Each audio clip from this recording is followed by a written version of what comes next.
Hi అండి. ఈసారి దీపావళికి పువ్వులతోటి దీపావళి చేసుకోండి. చాలా బావుంటాయండి. దీపావళి అంటే రకరకాల దీపాలతోటి ఇల్లంతా అలంకరించేస్తూ ఉంటాం కదండీ మనందరం కూడా.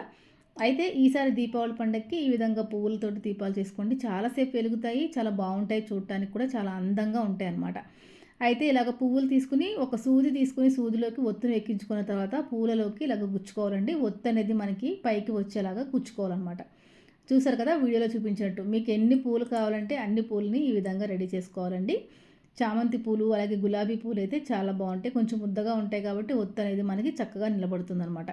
ఈ విధంగా ముందుగా ఒత్తులన్నీ కూడా పూలలోకి ఎక్కించుకొని రెడీ చేసి పెట్టుకోవాలి. తర్వాత ఒక బౌల్ తీసుకొని దాంట్లోకి వాటర్ వేసుకున్న తర్వాత ఇక్కడ నేను సెంట్ వేస్తున్నానండి. 2, 3 చుక్కలు సెంట్ అనమాట. ఇది ఎప్పుడు దేవుడి గదిలో ఉంటుంది నాకు.